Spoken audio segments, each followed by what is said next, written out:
কতটুকু অশ্রু গড়ালে হৃদয়ে জলে সিক্ত, কত প্রদীপ শিখা জ্বালালে জীবন আলোয় দীপ্ত, কত ব্যথা বুকে চাপালে তাকে বলি আমি ধৈর্য।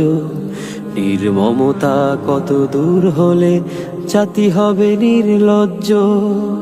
আমি চিৎকার করে কাঁদিতে চাহিয়া করিতে পারিনি চিৎকার, আমি চিৎকার করে কাঁদিতে চাহিয়া করিতে পারিনি চিৎকার। বুকের ব্যথা বুকে চাপাই নিজেকে দিয়েছি ধিক্কার। আজও কানে ভাসে সেই কথাগুলো, কে জানি হবে যে শেষ।